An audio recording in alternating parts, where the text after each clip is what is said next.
Grace, mercy, and peace to you from God our Heavenly Father and from our Lord and Savior Jesus Christ. Amen. God's word for our meditation this morning is recorded in Genesis chapter 45. We'll jump in at verses 3 through 15. Joseph said to his brothers, "I am Joseph. Is my father still living?" But his brothers were not able to answer him because they were terrified at his presence. When Joseph said to his brothers, Come to me." When they had done so, he said, "I am your brother Joseph, the one you sold into Egypt. And now do not be distressed. Do not be angry with yourselves for selling me here.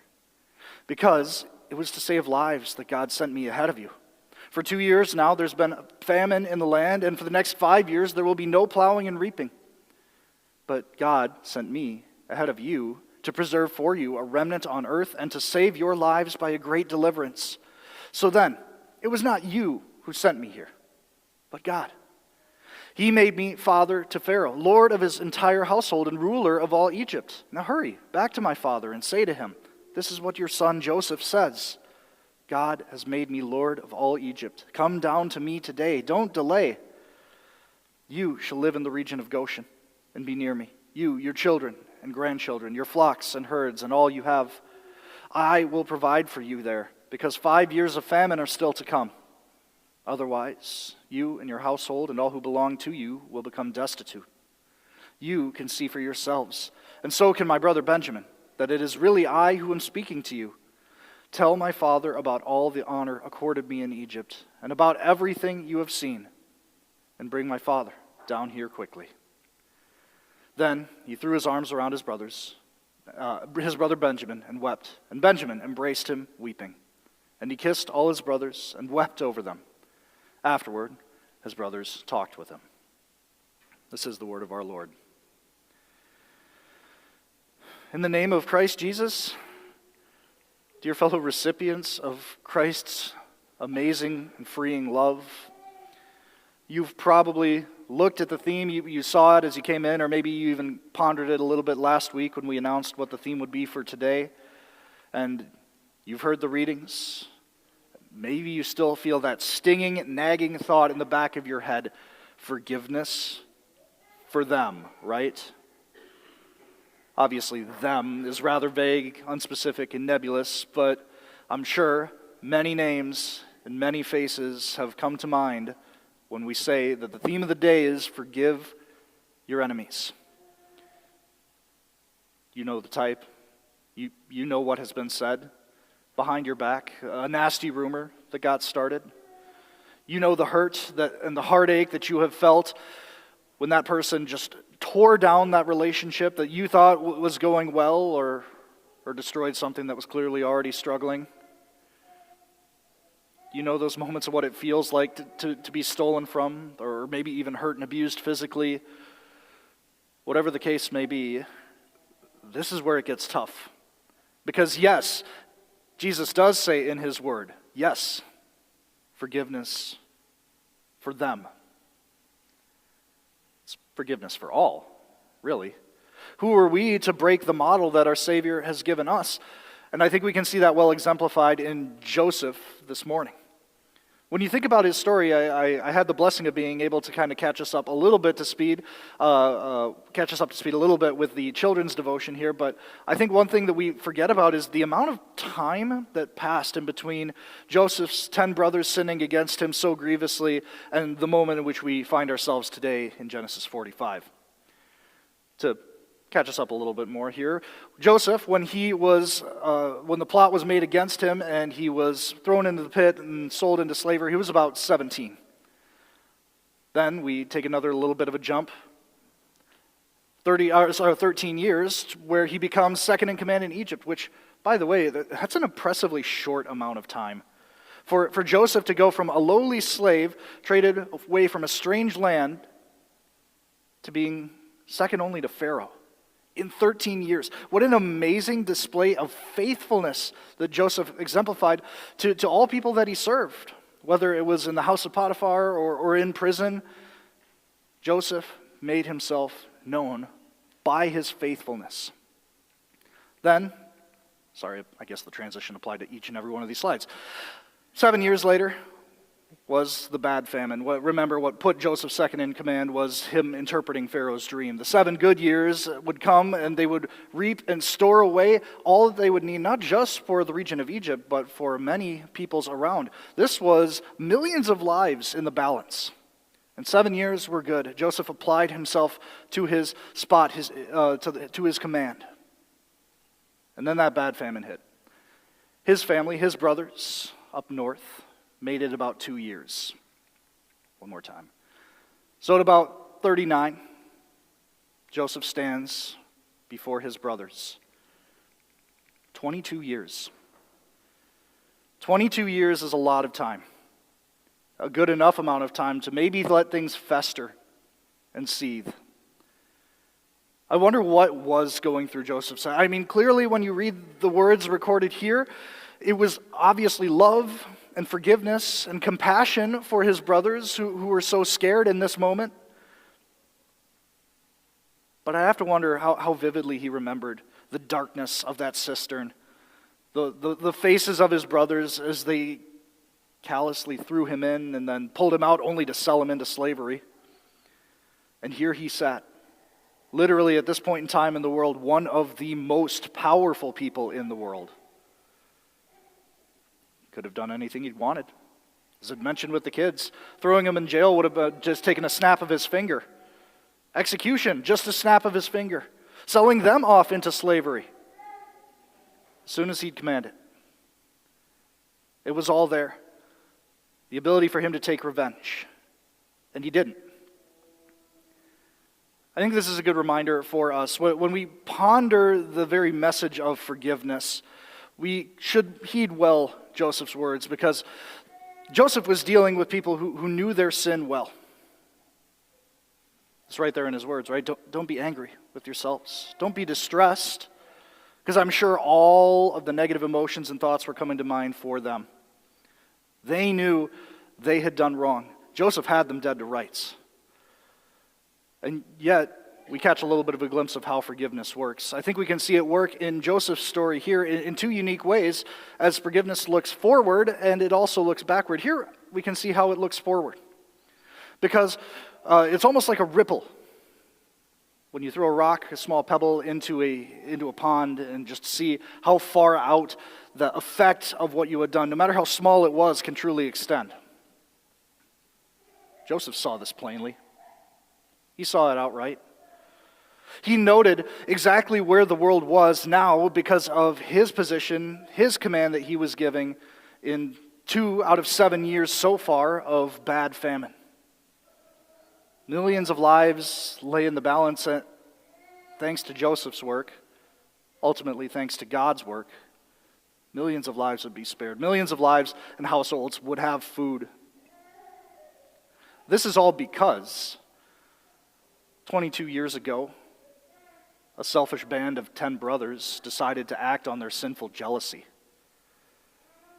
Joseph says, "It was to save lives that God sent me ahead of you." Not like he's necessarily trying to blame God or say that God tempted his brothers into sin, but he highlights an important and crucial truth about the way God works. Even in evil, and in calamity, and in sinful ambition, the Lord still has a plan. Isn't that an amazing thing about our God? That the devil works all the nasty temptations into our heads, causes the suffering and the hurt and the heartache that we have in our lives, all in an attempt to try and shake us off our faith. And yet, he's not stronger than God. God can even take those things that the devil rightly causes, and turn them on their head into something good and beautiful. This doesn't by any means excuse sin. This doesn't make what Joseph's brothers did all those years ago okay. But Joseph was able to forgive, to release his brothers from this debt of sin, because he saw the good that God was able to do. Are we limiting sometimes in our capacity to forgive as an after result of forgetting who God is and what he does? Do we assume that every sin, every slight committed against us is only bound for negative results all the time, every time? Do we hold that against people? We do love our grudges. The world teaches us that holding a grudge over somebody is leverage. That's power. We, in our sinful human ambition, we love power. We love the ability to hold somebody in that low regard for what they have done to us because it hurt. Rightly so. It was something they should not have done. The Lord speaks plainly about addressing sin in a healthy and appropriate way. And when he tells us to do that, with the same breath, he urges us to forgive. Maybe in those moments of hurt, God is introducing, either in your life or in the life of the one who has committed the sin, an opportunity to grow. Maybe there is some unforeseen ripple effect that is going to happen later on because of the sin that will actually make things turn out, relatively speaking, pretty okay. We might not always see the script. We might not always know exactly how things are going to turn out. We might not even see the effects that God has in store when people go about their own sinful ways. But here's what we can do. We can trust. Trust that even in the worst that this world has to offer, God is there and he has a plan. Therefore, that enables us, on a very small point, to forgive. Forgiveness works. If you're still pondering the question, really, forgiveness for them? Trust me, it works. Look forward to what God can do. Look forward to the promises that your God has for you and for all his dearly beloved children. Not necessarily with the promise that everything is going to be roses and sunshine and rainbows all day, every day. But the Lord is capable of making bad days turn into good. He goes with his people. He strengthens his people. He loves and forgives his people so that we could be armed with that knowledge. Armed with the message that even when those sin against us, when people act like our enemies, we can extend to them a hand of loving forgiveness, not of backlash. By trusting in what God can do, we can be at peace. But I think you might already be sensing this is actually the small fry point. It's an amazing thing that we get to look to a God who promises worldly goodness in some regard, who promises that according to his plan he works all things for the good of his people. But obviously I'm glancing past a much more superior point. I'd like to just hang on this little phrase from Joseph for a second. It wasn't you who sent me here, as he says to his brothers. It was the Lord. Who is this Lord? Who is God? Well, if you look earlier in the story of Joseph, God clearly meant a lot to Joseph. This is the same God of whom Joseph said, "How then could I do such a wicked thing and sin against him?" when faced with an opportunity to sleep with Potiphar's wife. Joseph loved the Lord. Totally, completely, truly. Not because, you don't sense in Joseph's words, like if we're taking the instance with Potiphar's wife, for example, you don't get the sense that he stayed away from doing this because he was afraid of being zapped and banished to hell right then and there on the spot. Don't get me wrong. I believe Joseph had great fear, great respect for the Lord. But in the end, I think it was love that won out. I'm going to guess that Jacob was pretty good about teaching his kids a thing or two about their God, the God of Abraham, the God of Isaac, God of Jacob, their God too. That he was a God who went with his people and showed his strength many times through great miracles, but also he was a God who had a plan for their salvation. I think all these people knew they were sinful. Don't get me wrong, Joseph had sins in need of forgiving too. But Joseph was taught that his God was a God who would take his sins away, who would forgive them. He was a God who would promise to send a Savior to win him over from sin, from death, from the devil, for all eternity. This God is a God who proclaimed love to Joseph and had given him a full and free measure. And as it turns out, it sounded like Joseph's cup was overflowing. When Joseph looked at his brothers and saw the fear, probably saw their eyes wide and their jaws drop to the floor, he might have empathized with them. Not that he committed necessarily the same sins, but I'm sure he had his own guilt, his own worries of his own. He knew the hurt that guilt and shame can bring in one's heart, in one's life. And these brothers had been dealing with it for about 22 years. Their hearts were aching for the gospel, a promise that Joseph knew full well. One thing that he was happy to supply for his people. This is the stronger reason of why we can gather around this morning and say, we love our enemies because forgiveness works. Because we can ask this same question of ourselves, right? When we fail to forgive others, do we ever take a moment to flip the script? Say, forgiveness for me?